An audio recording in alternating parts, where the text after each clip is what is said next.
सेतु प्रकाशन के पॉडकास्ट में हमारे साथ देवांश शर्मा सर है, जिनकी किताब मेरे परम पिता श्री राम भक्ति विराह और शरणागति के कथा के बारे में आज हम डिस्कस करेंगे।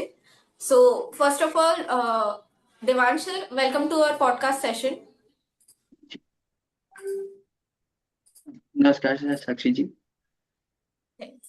सर, क्या आप अपने बारे में थोड़ा इंट्रोडक्शन दे सकते हैं ऑथर्स को, रीडर्स जी को? मेरा नाम देवांश शर्मा है। मैं इस समय करेंटली लखनऊ में रहता हूँ। मैं elder care on demand startup का फाउंडर हूँ और हेल्पिंग ब्रदर ट्रस्ट का ट्रस्टी हूँ। साथ ही साथ I was previously working with Ministry of Home and Affairs, which is the position I can't disclose in intelligence department. Also मैंने इसी के साथ साथ as an researcher 2 research paper publish करे हैं about Intelligence Bureau and how the Research Analysis Wing works in India. और इसी के साथ साथ मैं अपनी इस परमपिता श्री राम बुक का ऑथर हूँ। And as an also I mention in the book, मैं एक श्री रामचंद्र भगवान का एक भक्त भी हूँ। Yes sir. सर, आपकी पुस्तक मेरे परम पिता श्री राम का विचार सबसे पहले आपको कब और कैसे आया? साक्षी जी, ये जर्नी स्टार्ट हुई थी मेरी 15 साल पहले। Around some that time I was मैं क्लास सेकंड का एक छोटा सा बच्चा था। मेरे नाना जी यहाँ लखनऊ में ही एक सिद्धनाथ मंदिर है, उसके महंत थे। उनका पूरा जीवन भगवान शिव जी की भक्ति में बीता। तो जब मैं पैदा हुआ था, एज मेरी मदर बताती हैं, मेरे मुंह से पहला शब्द जैसे माँ या पिताजी की जगह राम निकला। सो दैट डे से ही मेरी भगवान श्री राम के प्रति भक्ति थी। एज वेल एज मेरे नाना जी खुद एक पुजारी थे, तो उन्होंने बचपन से ही मेरे अंदर भगवान श्री रामचंद्र की भक्ति का संस्कार का बीज बोया। एंड आफ्टर दैट, आप जानते हैं, 2020 में मैंने बुक में भी मेंशन करा था, मेरे पिताजी का देहांत हो गया। एक 15 साल के बच्चे के लिए अपने फादर की डेथ देखना, अपनी फैमिली को मैनेज करना वेरी टफ टाइम था मेरे लिए। उसी बीच में मुझे जरूरत थी गार्जियनशिप की, एक मेंटरशिप की, कि कोई मुझे सही रास्ता दिखाए। And as all of know कि हम एक ऐसी इस सोसाइटी में रह रहे हैं जहाँ पे इंसान कई बार अपने ग्रीड की वजह से इंसान के बैड से बैड कंडीशन में भी उसका फायदा उठाने की भी कोशिश करता है। तो उसी समय में मुझे जरूरत थी एक प्रॉपर मेंटोरशिप की। मैं उसी दिन भगवान श्री रामचंद्र जी के मंदिर गया। I still remember that was September 2020। और मैं उनके सामने, मेरी आंखों में आंसू थे, और मैंने कहा मेरा इस समय कोई अपना नहीं है, मैं आपको ही अपना पिता मानता हूँ और आपके दिए गए ही संस्कारों से मैं आगे जीवन में बढ़ूंगा। तभी से मैंने सोच लिया था कि जब भी मैं किसी समाज में योग्य बना या फिर मैं कैपेबल हुआ, तो मैं भगवान श्री रामचंद्र जी को डेडिकेट करके अपने विचार जरूर प्रस्तुत करूंगा। और वहीं से शुरुआत हुई मेरे परम पिता श्री राम बुक की। जी सर। तो सर, आपने इसे केवल धार्मिक पुस्तक या आत्मकथा नहीं बताया है। क्या आप हमें बता सकते हैं कि यह अन्य ग्रंथों से किस तरह अलग है? साक्षी जी, आप जानती हैं कि हमारे अन्य ग्रंथ जैसे रामायण, भगवत गीता इतने अच्छे ग्रंथ हैं, पर वो संस्कृत या ऐसी भाषा में जिससे पहली बात तो हम ट्रांसलेशन में पढ़ते हैं, फिर वहां की बातें करेंटली जेंजी के समझ में नहीं आती। उन्हें लगता है कि बहुत पुराने समय की बात है, अराउंड त्रेता युग, द्वापर युग, जहाँ पे हम लोग कभी थे भी नहीं। तो उन्हें लगता है ये सब कहने के लिए अच्छी बात है, पर वास्तविकता में इसका महत्व नहीं। तो मैंने एक ऐसी बुक बनाने का सोचा जिसमें भगवान श्री रामचंद्र जी की लाइफ को पहले एक्सप्लेन करूंगा, उसके बाद मैं उनसे जुड़े अपने इंसिडेंट को एक्सप्लेन करूंगा कि कैसे उनकी लाइफ के इंसिडेंट से मैं मोटिवेट हुआ अपने ऑब्स्टिकल्स को पार करने के लिए। बिकॉज हमारे जीवन में समस्याएं कई बार आती हैं, पर समस्याओं से हम कैसे निकलते हैं, उनका कैसे समाधान करते हैं, मुझे वो दिखाना था कि आने वाले 60-70 साल बाद भी अगर कोई किताब पढ़े तो उसे लगे कि कितना आसान है जीवन जीना, अगर हमारे मन में हमारे भगवान के प्रति, चाहे वो किसी के लिए भगवान कृष्ण हो, हनुमान जी हो, उनके प्रति अगर मन में सच्ची भक्ति है। बिकॉज सम हाउ ऑब्स्टिकल्स के टाइम, परेशानियों के समय इंसान मदद नहीं करता, एक होप मदद करती है कि हाँ, भगवान है, वो देख रहे हैं, वो हमारे साथ है, अगर बुरा समय आया तो वो हमारी मदद करेंगे। तो उसी टाइम से मैंने इसी को एक धार्मिक ग्रंथ से हटकर एक ऐसी बुक में बनाया जिससे करेंटली जेंजी भी अट्रैक्ट हो और इसे पढ़े और समझे। जी सर। और सर, आपने श्री राम को पिता रूप में अनुभव करने की अपनी यात्रा कैसे साझा की, और क्या यह व्यक्तिगत अनुभव लिखने में चुनौतीपूर्ण थी? मैं इसे 2 मायने में बताना चाहूंगा। फर्स्ट ऑफ ऑल, पिता, अगर आप जैसे किसी को भी अपना पिता मानते हैं तो उसके बारे में आप जितना लिखे कम है। उसके कितने गुण हैं, उसकी कितनी ज्यादा हम तारीफ करें, वो हमारे लिए कम है। बट सम हाउ जब आप उस चीज को लिखने बैठते तो आपके पास विचार नहीं मिलते कि उस इमोशंस को कैसे डिस्क्राइब करें, कि जब आपके साथ कोई नहीं था तो आप बस सिर्फ श्री राम जी का नाम ले रहे थे और ऑब्स्टिकल्स अपने आप धीमे धीमे क्लियर होते गए। भगवान, कलयुग चल रहा है, इट इज अ ऐसा टाइम है जहाँ भगवान डायरेक्ट इंटरफेयर नहीं करते, बट वो कहीं ना कहीं से हमारे जरिए बना देते, हमारे रास्ते बना देते। ऐसा ही करके मेरे रास्ते आसान होते गए। अब उस एक्सपीरियंस को लिखना एक समहाउ चैलेंजिंग था। लेकिन समहाउ मैं इसमें अस्तित्व प्रकाशन का भी के लिए भी मैं थैंक यू करूंगा। उन्होंने जो मुझे मोटिवेशन दी कि हाँ हम इसे बहुत अच्छे से एक्सप्लेन कर सकते हैं, तो उसके बाद मैंने इसे एक बहुत अच्छे शब्दों में ढाला, और now it is in our book. Yes sir. और सर इस पुस्तक में रामायण के प्रसंगों को जीवन में अनुभव के संदर्भ में पेश किया गया है। इस दृष्टिकोण को अपनाने का कारण क्या था? रामायण एक बहुत ही अच्छा धार्मिक ग्रंथ है। अगर हम सोचे तो हमें उसमें भगवान श्री रामचंद्र जी के बचपन से लेकर जीवन की संपूर्ण गाथा में मिलती है। अब एक बचपन में वो कैसे अपने गुरु की सेवा करते थे, फिर जब वो युवा अवस्था में आए तो कैसे उनसे उनका पूरा राजपाट छीन लिया गया, तब भी उनकी जिन माता कैकेयी ने उनका राजपाट छीना था, उनके प्रति उनके मन में द्वेष की भावना या फिर कोई भी बदला लेने की भावना नहीं जागी। उन्होंने कहा कि क्या पता इसमें भी मेरा ही कुछ अच्छा हो। अगर उस टाइम वो राजा ही बने रहते तो शायद आज श्री रामचंद्र जी को उतना कोई नहीं जानता जितना आज जानते हैं रावण के वध के बाद से। तो हमें उससे मुझे बहुत मोटिवेशन मिली कि मैं उन प्रसंगों को, कि जब मेरे पिताजी नहीं रहे, प्रॉपर्टी डिस्प्यूट चल रहे थे मेरे घर में, मेरे साथ मेरे कोई नहीं थे, तो मैं उसमें नेगेटिव वे में लूं या पॉजिटिव वे में लूं। और मैंने उसमें पॉजिटिव वे में लिया, क्या ये मेरी ही परीक्षा हो? अगर आज मैं जहाँ हूँ, अगर मेरे पास मेरे पिताजी उस समय होते, शायद मैं उस जगह पे ना होता, क्योंकि 15-16 साल के बच्चे जिसे सारी सुविधाएं मिल रही है वो कभी कुछ नहीं करना चाहेगा। लेकिन वहीं उसकी जगह पे एक ऐसा बच्चा जिसे ऑब्स्टिकल फेस करना है, जिसे अपनी लाइफ में कुछ बड़ा करना है, तो उसे पुश करने के लिए अगर कोई नहीं है तो वो और मेहनत करेगा। तभी मैंने समझा कि भगवान श्री रामचंद्र मुझे पीछे नहीं ढकेले, मेरी परीक्षा ले रहे हैं कि शायद वो मुझसे और कोई बड़ा और कोई ज्यादा अच्छा काम करवाना चाहते हो। जी सर। और सर आपने कई गुण जैसे भक्ति, दया, साहस और क्षमा पर ध्यान दिया। क्या इनमें से किसी गुण का अनुभव आपके जीवन में सबसे अधिक प्रभावशाली रहा? साक्षी जी, इनमें से दो गुण मेरे जीवन में सबसे अधिक प्रभावशाली रहे। सर्वप्रथम भक्ति। भक्ति एक ऐसा गुण है जो मेरे परिवार की ही रगों में बह रहा है। मेरे नाना जी का जीवन बहुत कष्टकारी रहा। 4 वर्ष की आयु में उनके माता जी हमारे साथ नहीं रही, उनके साथ नहीं रही। उनके फादर ने सेकंड मैरिज करी, और उनकी जो सौतेली माँ, जिन्हें हम कह सकते हैं आई स्टेप मदर, वो उनके साथ इतना क्रूर बिहेवियर करती थी। एक बार उनका खाना खाना मांगने पर उनका हाथ तोड़ दिया गया। ऐसी दर्दनाक कंडीशन में भगवान शिव जी के मंदिर में रोते हुए गए, और वहां के पुजारी ने उन्हें दीक्षा दी, उन्हें समझाया कि बेटा कई बार भगवान हमारी चुनौती लेते हैं, और उसके बाद से उन्होंने अपना सारी लाइफ भगवान शिव के मंदिर में ही डेडिकेट कर दी। सम हाउ जिस दिन वो हमारे साथ नहीं रहे, उससे एक दिन पहले भी वो मंदिर गए, और उस दिन भी जब उन्होंने प्राण त्यागे, वो मंदिर में ही बैठे हुए थे। इतना पवित्र जीवन उनका था। उनके जीवन ने ही मुझे संस्कार दिए भक्ति के। मेरे पिताजी के देहांत के पश्चात मैंने अपना अधिकांश समय स्टार्टअप या फिर एनजीओ को छोड़कर भगवान श्री राम की भक्ति में लगा। कई बार तो ऐसा महसूस होता गया जो काम कितने टफ होते हैं मेरे लिए बहुत इजीली होते गए। मैं भगवान का नाम जप रहा हूँ, मेरे काम ऑटोमेटिकली होते जा रहे हैं। तो इसी से भक्ति सर्वप्रथम मेरा सबसे बड़ा गुण था। और दूसरा गुण था मेरे जीवन में दया। दया मुझे हर प्राणी मात्र के प्रति है, क्योंकि अगर हम देखा जाए तो समहाउ हम सब अपनी अपनी लाइफ में कहीं ना कहीं प्रॉब्लम फेस कर रहे हैं। किसी के पास मैट्रिमोनियल प्रॉब्लम है, किसी के पास किसी के घर में पैसों की प्रॉब्लम है, कोई बहुत ज्यादा परेशान है, किसी की हेल्थ कंडीशन है। तो अगर मैं ध्यान से देखूँ तो मुझे अपने से ज्यादा दुखी लोग ही नजर आते हैं। मुझे ऐसा नहीं लगता कि मेरे पास कम है। अगर मैं देखूं एक बच्चा रास्ते पे है, खाना उसके पास खाने को खाना नहीं, मैं वहीं पे देखूं एक ऐसी माँ भी है जो रास्ते पे सब्जी बेच रही, वहीं मैं अपनी कंडीशन देखूं तो मेरे पास सब कुछ मुझे बहुत आसानी से मिल गया। तो हम कहीं बार कृतज्ञ नहीं होते, हमें भगवान के प्रति थैंक यू नहीं करते कि हमें कितना कुछ दे दिया। हम हमेशा शिकायत करते हैं, और मुझे उनको देख के दया की भावना उत्पन्न होती है कि मैं उनके लिए शायद कुछ कर पाऊं। इसी वजह से मैंने एक हेल्पिंग ब्रदर एनजीओ भी शुरू करा। जी। और सर आपने साहस अध्याय में अपने पिताजी की बहादुरी का वर्णन किया था। क्या आप उस विषय में हमें कुछ और जानकारी दे सकते हैं?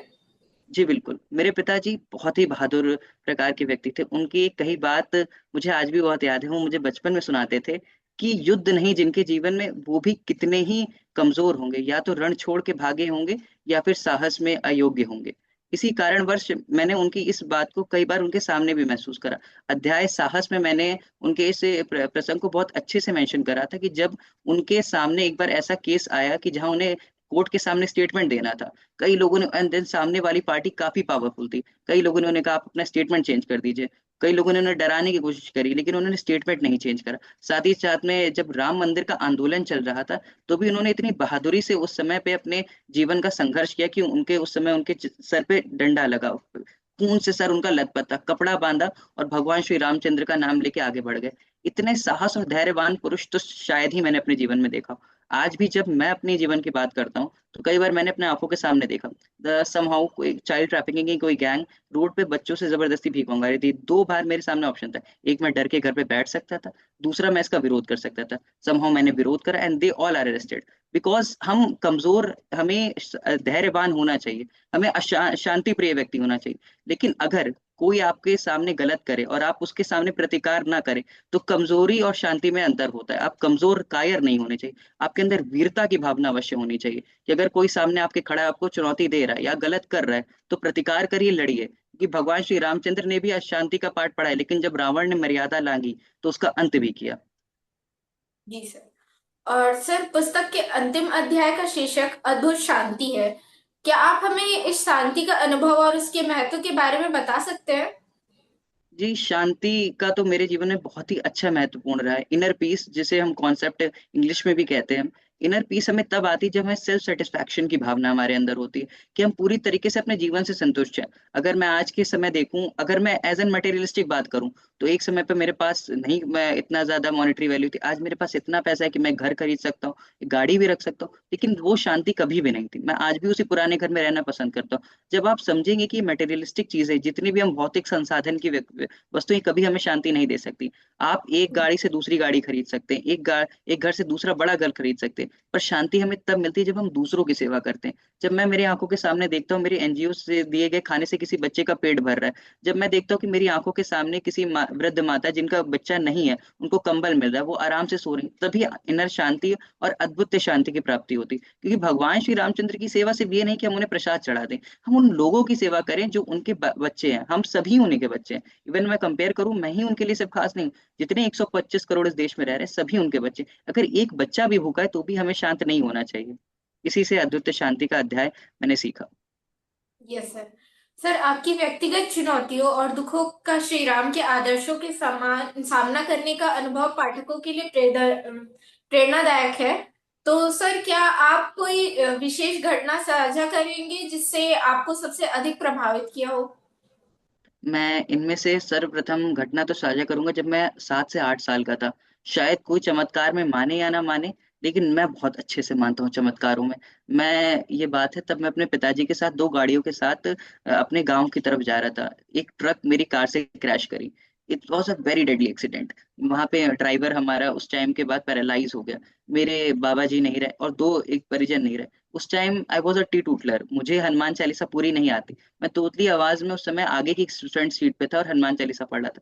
एक खरोच तक नहीं आई। मेरी फादर का उस टाइम बहुत हैवी इंजरी हुई सर में। मेरी mother was in hospital, declare dead, उनको डिक्लेयर डेड घोषित कर दिया गया। समा उसके बाद आईसीयू में उन्हें वापस रिवाइव करा गया।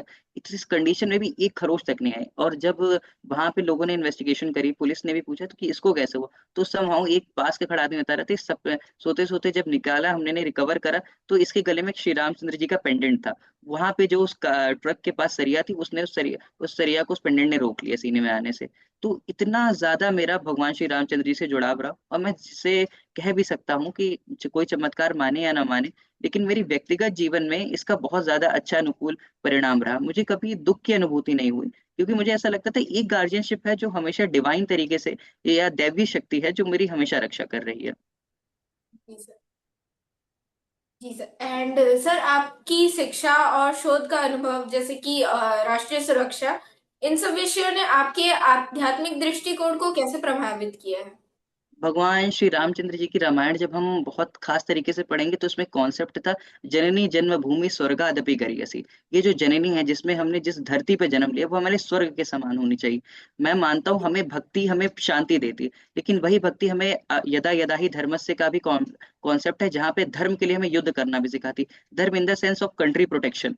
मैंने इंटेलिजेंस के ऊपर रिसर्च इसीलिए करी क्योंकि मैं जानता था हमारे देश को खतरा भी है, हमारी संस्कृति को, हमारी राष्ट्रीय सुरक्षा को। मैं जानता हूँ हमारा देश अच्छा है, लेकिन पड़ोसी देश हमारे साथ कभी भी अच्छा व्यवहार नहीं करते, उन्हें हमें युद्ध करते, हमारे लोगों को परेशान करना चाहते। तो मैंने भगवान श्री रामचंद्र जी की इसी कॉन्सेप्ट को अपनी लाइफ में उतारा, कि मेरा रुझान भक्ति के प्रति हमेशा रहेगा, लेकिन जब बात देश की सुरक्षा की होगी, तो शस्त्र उठाना पड़े तो शस्त्र उठाया जाएगा, इंटेलिजेंस में रिसर्च करनी पड़े तो करी जाएगी, लेकिन प्रायोरिटी हमेशा हमारे वरीयता देश की ही होनी चाहिए। देश से ऊपर कुछ भी नहीं है, भक्ति भी देश के बाद ही है। जी सर। और सर, आपने बचपन में नवाचार और समाजोपयोगी परियोजनाओं में भाग लिया। क्या आप बता सकते हैं कि इन अनुभवों ने आपके लेखन में कैसे प्रभावित किया है? इसमें मैं सर्वप्रथम इस नवाचार और रिसर्च के लिए अपने पिताजी को धन्यवाद करूंगा। Somehow I was not a good student at my school, हर बच्चे की तरह मैं बहुत टॉपर नहीं रहा। उन्होंने मुझे हमेशा से पढ़ने के लिए इतना ज्यादा मोटिवेट भी नहीं करा, मेरी टीचर्स डांटती भी थी, but they always motivate me कि हर बच्चे का टैलेंट अलग होता है। हर कोई जरूरी नहीं कि टॉपर ही क्लास का हो, हर कोई जरूरी नहीं आईआईटी आईएम्स में ही जाए। और उनकी यही सीख ने मुझे इनोवेशंस की तरफ ढकेला। एट क्लास 9 जब बच्चे कुछ क्लास की तैयारी कर रहे होते, I was doing YouTube, I was seeing the YouTube video कि कैसे हम केमिकल रिएक्शन के थ्रू कुछ नया करें। एंड दैट टाइम मैंने गीले रसायन पदार्थों से डीजल बनाया, और मुझे पता भी नहीं था डीजल ही है वो। तो फिर जब केमिकल रिएक्शन लैब में टेस्ट करा गया स्कूल की, एवरीवन शो शॉक। और उसके बाद ही मुझे क्लास 9th में डिस्ट्रिक्ट मैजिस्ट्रेट से 1 लाख रुपीज का प्राइज मिला। साइंस डिपार्टमेंट ने मुझे इसके लिए रिकॉग्नाइज्ड करा। और इसके बाद मुझे चाइल्ड साइंटिस्ट का भी recognition honourable president of India द्वारा दिया गया। तो समहाउ मैं इसमें भगवान श्री रामचंद्र का ही क्रेडिट दूंगा, क्योंकि भगवान श्री रामचंद्र ने की कहानी मेरे पिताजी मुझे सुनाते थे, जो मैंने लिखा, लेखन में लिखा भी है। हनुमान जी के पास बल था, जामवन जी के पास बुद्धि थी, और उसी रामायण में नल नील के पास क्या कहते हैं, साहस था, और करुण जी के और लक्ष्मण जी के पास अदम्य भक्ति थी। तो इसी अलग अलग अलग गुणों से ही इंसान आगे बढ़ता है। भगवान हर को एक विशेष काम से ही धरती पर भेजते हैं। जरूरी नहीं कि सब आईआईटीज में जाने के लिए जाए, जरूरी नहीं सब आईएएस बनने के लिए हो। घर का रुझान जी। अलग होता है, और यही मेरे पिताजी ने मुझे सिखाया, और यही मेरी लेखन शैली में उस पार्ट नजर आया। जी सर। और सर, आप हेल्पिंग बोथ्रेड एनजीओ के माध्यम से बच्चों की शिक्षा में योगदान दे रहे हैं। इस सेवा और आपके लेखन में क्या संबंध है? जी, जब मेरे पिताजी का देहांत हुआ तो मैंने समाज की एक नया दृष्टिकोण देखा। जब बच्चे के पिता या माता नहीं रहते तो सब चाहते कि उसका बचपना खत्म हो जाए, उसको मैच्योरली बिहेव करना पड़ेगा, उसकी किसी भी आकांक्षाओं या इच्छाओं का हमारे जीवन में महत्व नहीं रहता है। मैंने कई बार ऐसे जी। बच्चों को देखा जो रोड पे भीख मांग रहे हैं। अगर उन्हें भीख क्या, खाना कोई दे देता है, लेकिन अगर वो वहीं पिज्जा के लिए गए या मॉल में जाने के लिए गए, तो हम ऐसे देखते, अरे हम अपने घर के बच्चों को ले जा सकते बट इनको क्यों नहीं। तो हेल्पिंग ब्रदर एनजीओ का मेरा मोटिव यही था कि हम बच्चों की जरूरतों से ज्यादा इच्छाओं को पूरी करें, क्योंकि वो भी तो नॉर्मल बच्चे हैं, वो भी तो हमारे बीच का ही एक अंग है। कि उनका मन नहीं करता कि हम पिज्जा खाएं, हम मॉल जाएं, हम या सिनेमा जाके मूवीज देखें। तो हमारे एनजीओ ने एक ऐसा इनिशिएटिव स्टार्ट करा भगवान श्री रामचंद्र जी के आशीर्वाद से, जहाँ पे हम बच्चों से उनकी हर डिमांड्स पूरी करते थे। अगर किसी को डोमिनो से पिज्जा खाना है, हम उनके लिए लेके आएंगे। हम किसी को मूवीज देखने तो उन्हें थिएटर लेके जाएंगे। उन्हें मॉल से कपड़े खरीदने, उन्हें कपड़े खरीदवाएंगे, क्योंकि हमारा मेन मोटिव ही यही था कि बच्चों को बचपना जीने दिया जाए। उन्हें बड़े बनने की जरूरत नहीं, उनकी एज है अपने चाइल्डहुड को एंजॉय करने की। समहाउ प्रॉब्लम्स आई हैं तो हमें उनके गार्जियन बन के रहना चाहिए। हमें उनको मोटिवेट करने के साथ साथ एक गार्जियनशिप भी देनी चाहिए कि बेटा तुम हो, अपनी जीवन जियो, हम हैं तुम्हारे साथ पीछे, तुम्हारी कोई भी जरूरत पूरी करने के लिए, but you live your life freely. उसी के बाद जो मैं नहीं कर पाया, मैं चाहता हूँ वो करे, खुल के अपनी जिंदगी जिए। और यही से शुरुआत हुई मेरे एनजीओ हेल्पिंग ब्रदर की। जी। एंड सर, श्री राम आपके लिए केवल आराध्य नहीं है, बल्कि जीवन में मार्गदर्शक और चेतना है। इस दृष्टिकोण को जीवन के व्यवहारिक पक्षों में लागू करने का तरीका क्या है? इस दृष्टिकोण का सबसे प्रथम अध्याय ही में मैंने वर्णन किया था कि पिताजी के जाने के बाद अगर हम ध्यान से देखें तो मेरे पास मेंटरशिप थी नहीं। मेरे घर में कुछ परिजन थे, उन्होंने एक बार ट्राई भी करा, लेकिन उनकी भी एक आकांक्षा थी। मैं नाम किसी व्यक्ति का नहीं लेता, लेकिन मैं उनकी बेटी से ज्यादा अच्छा आगे बढ़ने लगा, तो उनके मन में जेलसी, जलन की भावना आई। तो मुझे इस चीज के बारे में बहुत अच्छे से अनुभव हो गया कि इंसान अपनी आकांक्षाओं के अधीन है। हम ये चाहते हैं इंसान आगे बढ़े, लेकिन इंसान हमसे ज्यादा आगे ना बढ़े। ऐसे व्यक्तित्व, ऐसे माहौल के बीच में मुझे एक ऐसे इंसान की जरूरत है, या फिर कहीं एक ऐसे डिवाइन प्रोटेक्शन की, जो मुझे मेरी ही सफलता देखते हुए देखना चाहे। तब वो, वहां से मैं श्री रामचंद्र जी से मेरा कनेक्शन जुड़ा। मैं जानता था कोई भी इंसान मेरे खिलाफ हो, प्रभु मेरे खिलाफ नहीं, अनटिल अनलेस मैं कुछ गलत करूं। तो मैंने उनके बेसिक नियमों को जीवन में उतारा कि मैं किसी का बुरा नहीं करूंगा, मैं किसी के साथ गलत नहीं करूंगा, मैं सिर्फ उनके दिखाए मार्ग पर चलूंगा। और उसकी वजह से ही मैंने श्री रामचंद्र जी को एक भगवान नहीं, एक अभिभावक के तुल्य में देखा, एक पिता के रूप में। जैसे एक बच्चे को, अब बच्चा अपने पिता से जाके शिकायत करता है, मैं वैसे ही उनसे शिकायत करता था, उनसे मांगता था। और धीमे धीमे मुझे समझ में आया, उन्होंने मुझे मेरी आकांक्षाओं से, मेरी जरूरतों से भी काफी ज्यादा दे दिया। Yes sir. और सर, आपकी पुस्तक में जीवन के भीतर दर्द और और बाली सॉरी जीवन के भीतर जो बाली रावण मंथरा को व्यक्तिगत रूप में दिखाया गया है। यह दृष्टिकोण आपके लिए क्यों महत्वपूर्ण है? देखिए, जैसे हम एक कलयुग में रहते हैं, हमारा एक ऐसा युग इस समय चल रहा है जहां पर हमें राक्षस सामने नहीं मिलेंगे। इंसान के अंदर ही राक्षस भी हैं, देवता भी हैं। अगर आप देखें तो हमारे बीच में कितने अच्छे अच्छे संत भी आए, जैसे कि हम कह सकते हैं तुलसीदास जी, वाल्मीकि जी। तो वो हमारे बीच में देवता तुल्य हुए। और राक्षस की बात करें तो कितने समाज में ऐसे क्रिमिनल्स हैं जो फोर्सफुली रेप कर रहे हैं, जो फोर्सफुली चाइल्ड एक्सप्लॉयटेशन कर रहे हैं, तो वो राक्षस हुए। तो मैंने इस चीज को इस रूप में दर्शाने की कोशिश करी कि अब इंसान के अंदर ही राक्षस और देवता दोनों वास करते हैं। बाली, रावण, ये सब बुरे कैरेक्टर ये भी इंसान के अंदर है। जब हम किसी के साथ गलत करते हैं, किसी लड़की को जो बहन होती है हमारी, उसे हम गलत दृष्टि से देखते हैं, किसी बच्चे के साथ हम एक्सप्लॉयटेशन करते हैं, तब हम उन्हीं बुरे किरदारों को जीवन में निभा रहे होते हैं जिनके लिए भगवान हमें दंड देते हैं। वहीं हम अगर भगवान हनुमान जी की तरह अगर हम किसी बच्चे को बचाते हैं, हर औरत को अपनी बहन मानते हैं, तो भगवान भी हमारे साथ देते हैं। हमें इस अध्याय में मैंने ये दिखाने की अपनी पूरी पुस्तक में कोशिश करी, अगर हम सही हैं तो हमें कभी डरना नहीं चाहिए, हम भगवान हमारे साथ है। और अगर हम गलत हैं तो हमें डर होना चाहिए कि कोई नहीं भी देख रहा, चाहे कोर्ट नहीं भी देख रही, लेकिन भगवान हमें देख रहे हैं। और इसी डर को दिखाने के लिए और इसी भक्ति को दिखाने के लिए मैंने इनके भीतर को अपने द्वंद के रूप में दिखाया कि जब मैं गलत करने के लिए बढ़ता हूँ तो ये डर आता है कि नहीं, भगवान देख रहा है, अगर मैं गलत करूंगा तो वो मुझे दंड देंगे। और जब मैं सही करता हूँ तो मुझे यही मोटिवेशन मिला कि भगवान देख रहा है, मैं सही कर रहा हूँ, इसके भी मुझे वो शुभ फल देंगे। जी सर। और सर आपके अनुसार आधुनिक पाठक श्री राम और उनके आदर्शों को कैसे अपने जीवन में अपनाएंगे? देखिए, मेरे अनुसार अगर आधुनिक पाठक को श्री राम के आदर्शों को अपने जीवन में अपनाना है तो उसे सर्वप्रथम मर्यादा अनुकूल आचरण करना होगा। मर्यादा in the sense moral duty. हमारे आज की जी सर। जनरेशन जेंजी में मोरल ड्यूटी बिल्कुल नहीं है। अगर हम आज की जनरेशन को देखें, इंस्टाग्राम पे कोई डिसेबल पर्सन रील डालता है तो उसके फनी कंटेंट, उसके ऊपर फनी कंटेंट बनाया जाता है डार्क ह्यूमर के नाम पर।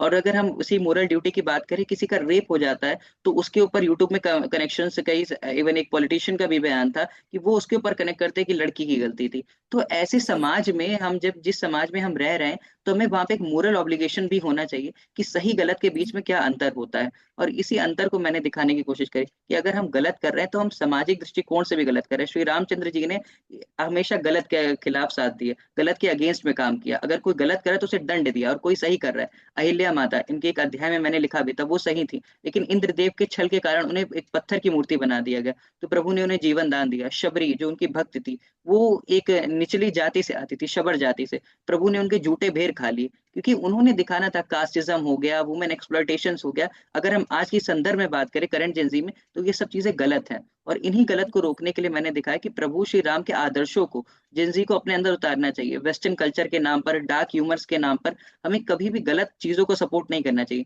क्योंकि अगर गलत चीजों को हम आज सपोर्ट करें तो हम ये भूल जाते हैं कल हमारी भी बहन होगी, हमारे भी बच्चे होंगे, और उनके साथ अगर किसी ने गलत किया तो हम उसको कैसे जस्टिफाई करेंगे इस डार्क ह्यूमर को। इसी को मैंने करंट वे में हमारी आज की भाषा शैली में दिखाने का प्रयास किया कि अगर आप भगवान श्री रामचंद्र का जीवन देखें और सीखे हमारे भगवान इतने महान थे, तो हम उन कम से कम उनका 1% तो बन सकते हैं। हम देवता नहीं तो एक अच्छे इंसान तो बन ही सकते हैं। जी सर। सर आपने बहुत अच्छी चीजें बताई हैं। और सर लेखन के दौरान आपके सामने कौन सी सबसे बड़ी चुनौती आई और आपने उसे कैसे पार किया है? लेखन के दौरान सबसे बड़ी बड़ी चुनौती मेरे सामने ये थी, आज की जनरेशन से कनेक्ट करना। आज की जनरेशन को ऐसा कंटेंट पसंद है जहाँ पे अब्यूजिव लैंग्वेज हो। आज की जनरेशन में कई ऐसे लोग हैं जिन्हें ऐसा कंटेंट पसंद है जिन्हें जिसमें डार्क ह्यूमर हो। उन्हें भक्ति, प्रेम, दया, ऐसे ये सब कॉन्सेप्ट ओल्ड माइंडेड लगते हैं।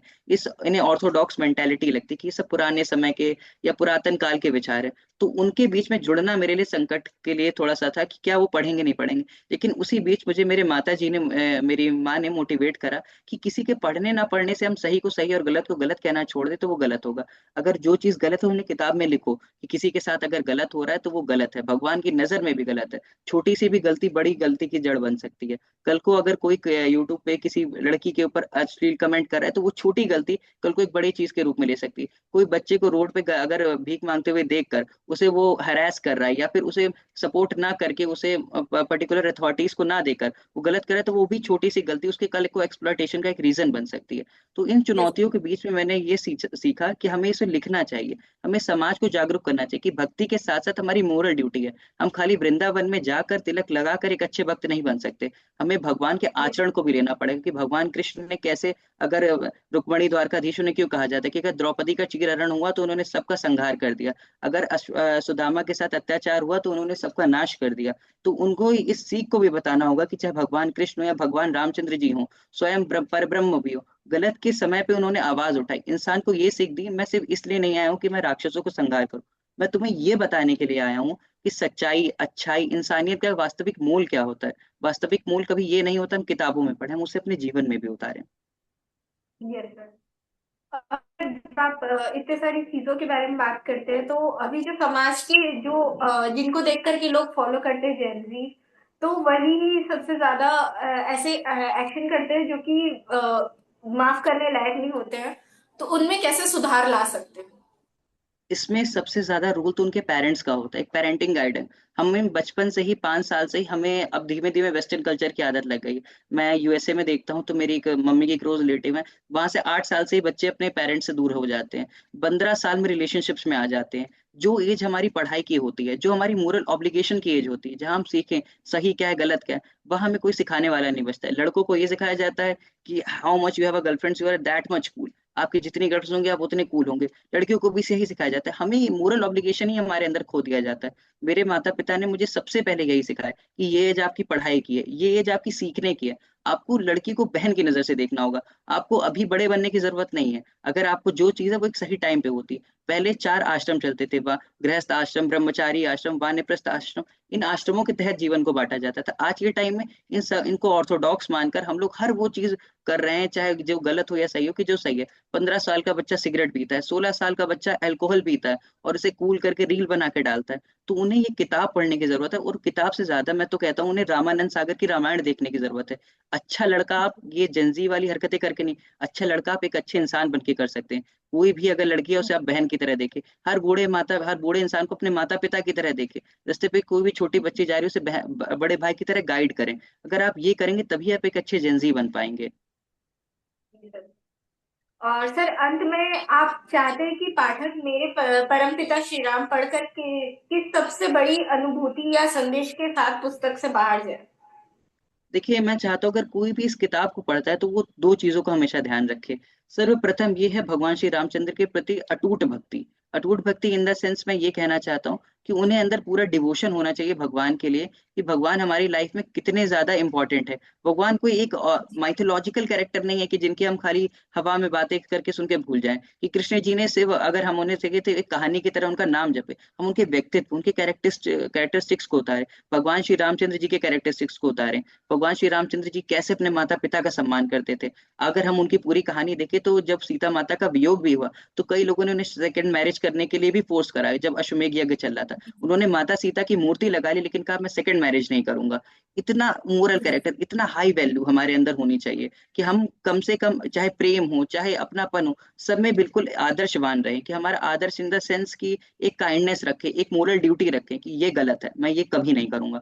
चाहे कितनी भी सिचुएशन अनुकूल आ जाए, शराब है मेरे सामने मैं नहीं पीऊंगा, चाहे कितना भी बुरा समय आ जाए। और सेकंड, मैं ये चाहता हूँ कि इस किताब को जब भी कोई पढ़ के निकले तो उसका बुरा समय है, क्योंकि इन द सेंस आज के टाइम में जो करंट यूथ है वो डिप्रेशन से काफी जूझ रहे हैं। डिप्रेशन को टैकल करने के लिए वो अल्कोहल यूज करती है, सिगरेट्स यूज करती है, उसकी जगह भक्ति का सहारा ले, भगवान पे अटूट विश्वास रखे कि अगर समय बुरा है तो अच्छा भी आएगा। किसी के जीवन में पूरा समय कभी भी बुरा नहीं होता। और जब उसे अकेलापन महसूस हो तो मैं, इनमें मेरे पीछे ही एक मंदिर है गुलाचीन, मैं वहां के एक बाबा जी मुझसे एक बार कहा था कि हम में से कोई भी अनाथ नहीं है, भगवान हम सबके माता पिता हैं। ये बात हमें महसूस करनी चाहिए, और जो भगवान के पुत्र हैं वो भी तो कितने अच्छे आचरण रखने चाहिए।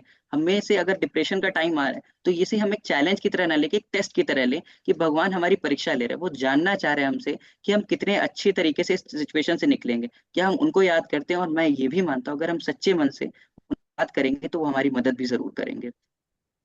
यस।